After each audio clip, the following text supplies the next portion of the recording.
Ito mga kapare ko ay ang Poco F8 Pro. And based din sa ginawa kong full review, sinabi ko na mas gugustuhin ko tong bilhin kaysa sa Poco F8 Ultra. Dahil bukod sa presyo, solid din kasi yung ginamit na chipset dito and also yung overall performance nito, which is naka Snapdragon 8 Elite. At pagdating sa gaming, subok na natin yung performance ng chip na yan. Pero ang tanong, effective ba yung cooling system na nilagay ni Poco dito? And also, anong klaseng tuning yung ginawa nila para ma-maximize at ma-optimize ang Snapdragon 8 Elite? At yung mga tanong na yan, yung sasagutin natin dito sa ating extreme gaming test. Na kung saan, isasalang namin itong 10 high demanding graphics game na to at isa-set up namin sa pinakasagad na settings at lalaroin namin to non-stop para makita namin yung overall performance at kung ano pa yung kaya niyang gawin in terms of gaming. Kaya kung gusto nyong bilhin ang Poco F8 Pro for gaming, nasa tamang video kayo. At ngayon, pag-usapan na natin yung kakayahan ng phone na to. Okay, quick review lang muna tayo saglit para sa mga hindi pa aware sa specification na to. Again,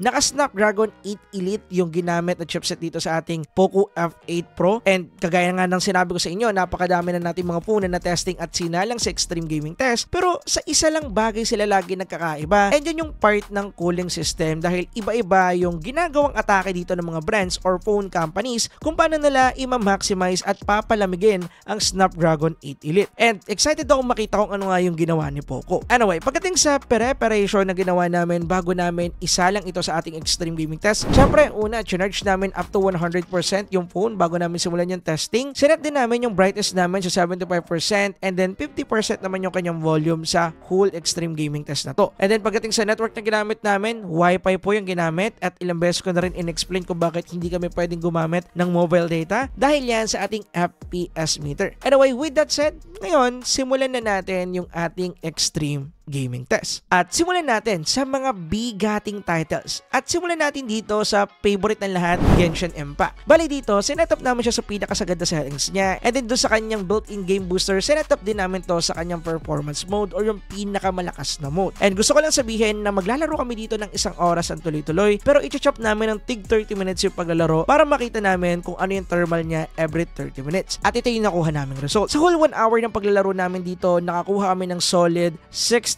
FPS at hindi siya halos bumabagsak. Hindi siya bumababa ng 49 to 50, etc. Actually, yung kanyang frame rate is naglalaro ng 58 to 60 in overall. Actually, nakita ko na rin naman to sa iba natin mga extreme gaming test kaya hindi na ako surprised dito. Pero, na-surprise ako pagdating sa thermal na nakuha natin dito. Naglaro lang kasi ng 39 to 40 degrees Celsius yung nakuha nating temperature dito after ng 1 hour of extreme gaming test. Nga pala, 2 beses namin yung tinesting and same thermal lang din yung nakuha namin sa first 30 minutes and then sa second 30 minutes. Kaya kung tuloy-tuloy lang tayo maglalaro dito in 1 hour, wala magiging problema, hindi halos iinit itong phone na to. Nga pala, yung room temperature namin is naglalaro ng 29 to 30 degrees Celsius. Hindi ganun kainit at hindi din ganun kalamig. Normal temp lang yan ng kwarto. And actually, naka-open yung AC namin dito at dahil medyo tanghaling tapat, kaya ganun yung nakuha naming temperature. Pero ganun pa man, in overall, goods yung nakuha nating thermal at also performance pagdating dito sa ating Poco F8 Pro. Then, after ng 1 hour ng tuloy-tuloy na paglalaro ng Genshin Impact, meron pa tayong natitira na 84% na battery juice sa battery natin. Nga pala, maraming mga nag-request na i-include natin to every hour, kaya ini-include na rin namin yung battery check natin. And yeah, pagdating sa consumption na to,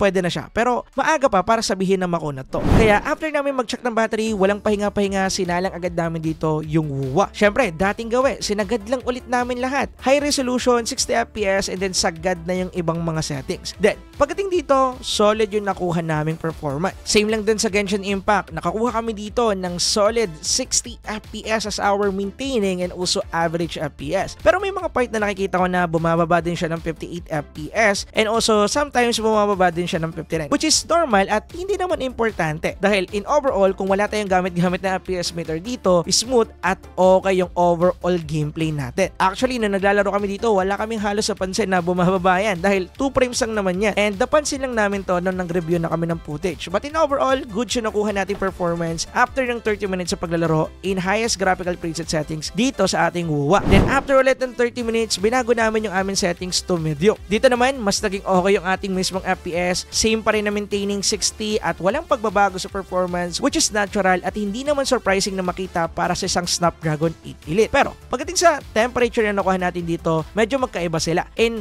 first 30 minutes, which is naka highest graphical preset settings nga tayo, nasa 40 to 42 degrees Celsius yung nakuha namin. Almost 43 actually. Then after naming ibaba sa medium settings at naglaro ulit kami ng 30 minutes para mabuo yung 1 hour, bumaba naman to ng 39 to 40 degrees Celsius. So para sa akin, kahit laruin nyo to sa highest graphical preset settings, walang magiging problema dahil consider as normal temp pa rin naman ang 42 degrees Celsius. So para sa akin, good pa rin naman to dahil nga tuloy-tuloy din naman na paglalaro yung ginawa namin. Pero in overall, kung ako yung tatanungin, kahit anong settings yung piliin ninyo, pwede naman. Anyway, after ng 1 hour ng paglalaro sa ating WUWA, nagtotal na to ng 2 hours ng tuloy-tuloy na paglalaro sa whole extreme gaming test natin. Meron pa tayo dito natitira na 65%.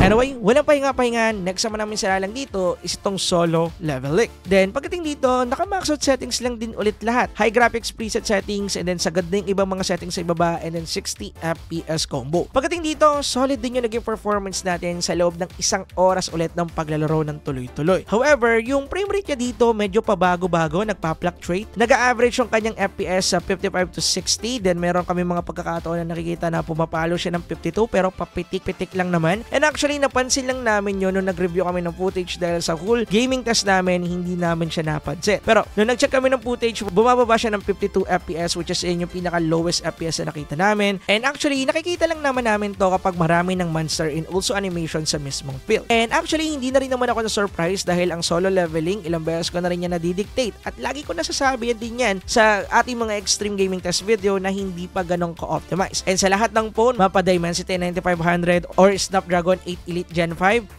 ganon pa rin yung nakukuha natin, hindi siya nagme-maintain ng 60 FPS unlike dun sa mga naunang game. But yun pa man, in overall, playable po yung nakuha natin performance yan. And for me, goods na goods yan. At yung nakuha nating overall temperature dyan after ng 1 hour ng tuloy-tuloy na paglalaro, pumalo lang ng 39 to 41 degrees Celsius. Then after natin maglaro ng 1 hour ng solo leveling, pumalo na sa 3-hour mark yung ating whole extreme gaming test. And sa loob ng 3 hours ng tuloy-tuloy na paglalaro, meron pa tayong natitira na 45% battery juice. Anyway, walang pahinga-pahinga. Next naman nating isahan lang yung favorite naming game dito sa studio which is Car X3. Ilang beses ko na point out to. Then pagdating dito, dating gawin, hindi ko na binago yung settings niya. Default settings to 445 settings pero in-adjust namin yung kanyang frame rate sa no limit. Then pagdating dito, the same lang din ng mga Snapdragon 8 Elite phones na testing ko sa kanya. Solid, maintaining 60 FPS yung nakuha namin dito. And actually, wala ko nakita na halos frame drop sa kanya. Pero nung nag-review kami ng footage, may nakita kami na bumababa siya ng 57 FPS pero actually bumabalik din naman agad sa 60. Normal lang naman yun lalo na kapag nagre-render ng mapa sa mga cities which is normally na nangyayari. And also kung lalaroin mo siya in online lalo na kung medyo mabagal yung internet ng mga kasalumuha mong mga players doon, medyo bumababa siya ng 57 pero in overall goods naman yung nakuha nating gameplay dito. And after ng 40 plus minutes sa paglalaro dito sa ating Car X3, nakakuha tayo dito ng 39 to 40 degree Celsius lang. Take note, mabigat po na game ang Car X3. Anyway, move na tayo sa mga titles na yan at pag-usapan naman natin or isa lang naman natin yung mga shooting games. At walang pahinga-pahinga, una natin sinalang dyan is itong ating Garena Delta Force. Then, pagdating dito, pinariority namin yung kanyang FPS kaya sinetup namin sa smooth yung kanyang graphics and then 120 FPS combo. Then, pagdating dito, nakakuha kasi tayo dito ng maintaining and also average 120 FPS. Kung may mga pagkakataon na bumababa siya, napansin lang namin na bumababa to ng 118 and 119 which is normal and consider as 120 pa rin. Pero, meron tayong napansin dito na pagbaba which is 116 at ilang beses lang naman yung nangyari, papitik-pitik lang naman lalo na kapag gumagamit tayo ng parachute or kaya sometimes nagta-transition tayo or pumapasok tayo sa zone. Which is normal lang naman yan na makita dahil at the end of the day, 100 plus FPS is smooth lalo na pagdating sa gameplay. At hindi nyo naman mapapansin na bumababa yan unless gagamit nga kayo ng FPS meter. And actually, napansin lang din namin yan nung nag-review lang din ulit kami ng footage. Kaya pagdating dito, goods yung overall performance natin. And yung nakakabigla pa dito, after ng ilang rounds or ilang minutong paglalaro, nagulat kami dahil nakakuha tayo dito ng 36 to 38 degrees Celsius lang. Kaya pagdating dito, solid yung nakuha nating thermal and also performance. Anyway, battery check muna tayo. After ng 4 hours ng tuloy-tuloy na paglalaro, may natitira pa tayong 26% battery juice. Now, walang pahinga-pahinga, next naman natin sanalang dito is itong ating Blood Strike. Then dito, max out settings lang din ulit. Ultra graphics, extreme FPS, and ultra resolution. And nabigla ako dito dahil supported na ito yung 120 FPS pagdating sa Blood Strike. Dahil nakakuha tayo dito ng maintaining and also average 120 FPS. Kaya medyo naging surprising to dahil yung ibang mga phones sa merong Snapdragon 8 Elite na na-review namin dito sa channel hindi pa supported yung 120 20 FPS dito. And pagdating dito, actually medyo reasonable naman yon dahil nga medyo meron pang ibang mga phones na hindi pa optimized sa Blood Strike. Pero para dito sa ating Poco F8 Pro,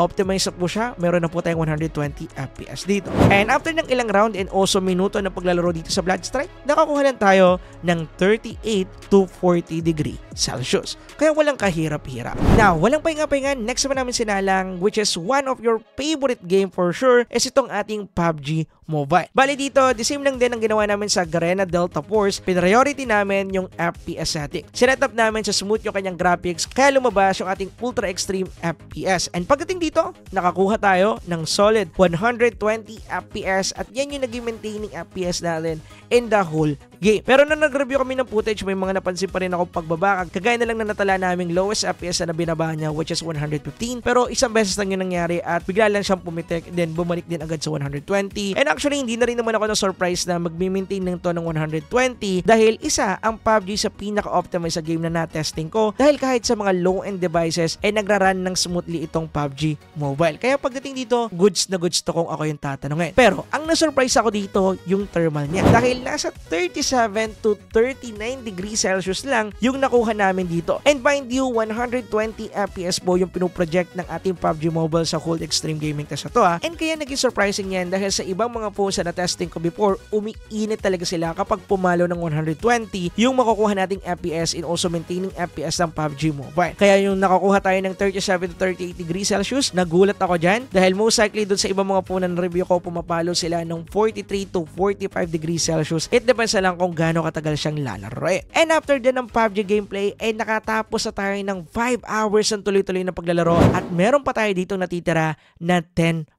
Which is nakakabigla dahil hindi joke yung 6,210 mAh battery natin. Pumalo ng 5 hours. Anyway, yung next naman namin sinalang dito is itong ating Valorant Mobile. Gusto ko lang linawin, hindi pa to available sa Philippines. Bale, China version pa rin yung gamit-gamit natin dito or beta testing version pa rin. Kaya hindi pa to ganun ka-optimize. Pero ganun pa man, hindi ko kasi maintindihan yung settings. So, sinet-up namin settings sa kanya. And para pala sa mga nagba-Valorant dyan, i-comment nyo naman sa ibaba kung ano yung graphic settings and also FPS settings namin dito dahil ito yung naging default settings natin sa Poco F8 Pro. As in, pag open namin, wala na kaming binago, yan lang. At ito yung nakuha namin. At pagdating sa gameplay, surprisingly, nakakuha kami dito ng 120 FPS at naging maintaining yan natin and actually, naging average FPS natin is naglaro ng 118 to 120. However, nung nag-review ulit kami ng footage, may napansin kami na bumababa siya ng 110 to 113 FPS which is pretty normal at hindi naman natin mapapansin once na naglalaro na tayo dito ng Valorant Mobile. And gusto ko nga lang din palang i-emphasize yung mismong gameplay at saka yung mismong graphics ng game as in para talaga kayo naglalaro sa PC and I hope i-release yan dito sa Philippines and para nga rin pala sa mga kaparekoy natin dyan na interesado sa game na to na gusto na agad makapaglaro nito at hindi na makapag-antay sa official release, pwede ko tong gawa ng tutorial, comment nyo lang sa ibaba if gusto ninyo or hindi. Anyway, after ng ilang round ng paglalaro nakakuha lang kami dito ng temperature niya 35 to 37 degrees Celsius. And then, after ng 5 hours and 28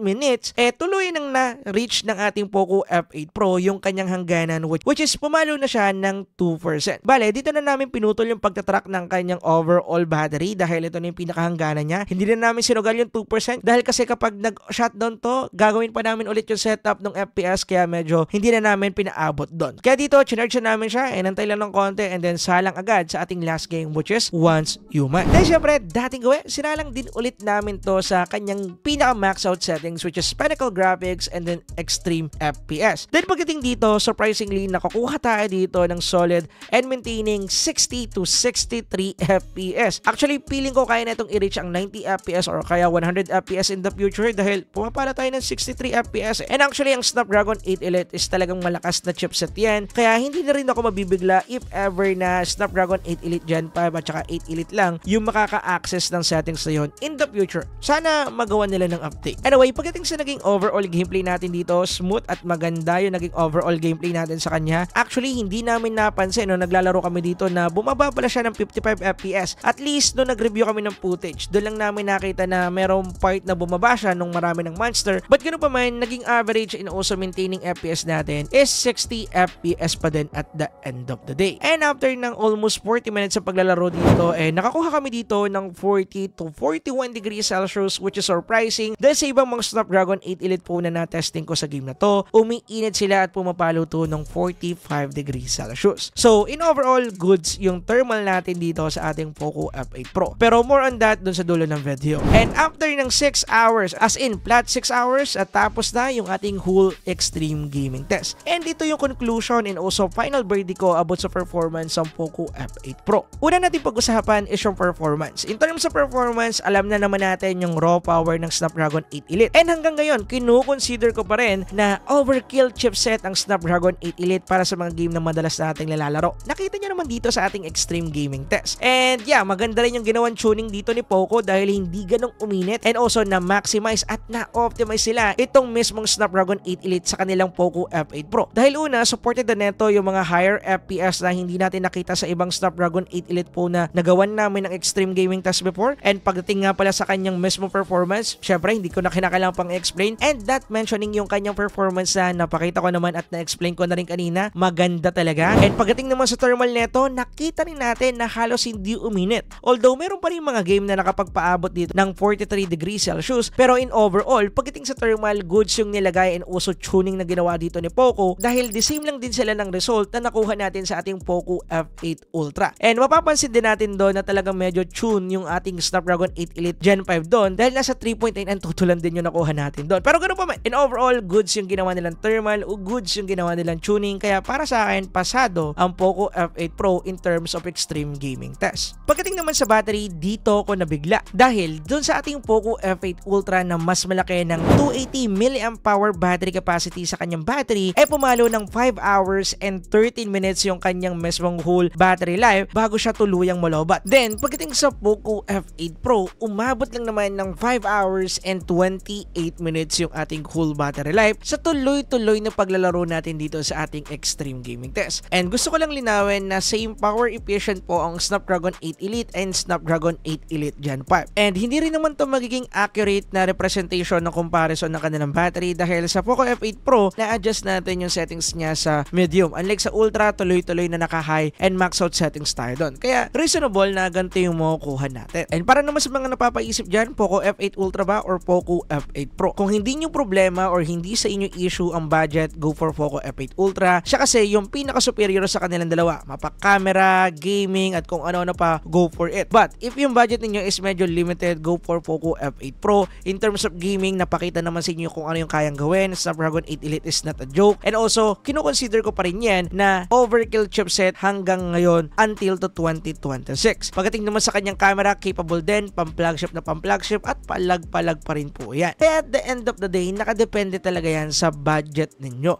Pero kung ako yung tatanungin, just I said, kung meron pa kayong extra money, go for Poco F8 Ultra. Pero yeah, based sa ginawa nating review, pasado ang ating Poco F8 Pro pagdating sa ating extreme gaming test. Anyway, kita-kita na lang tayo sa susunod na video. Yun lang guys. Maraming salamat. Peace out.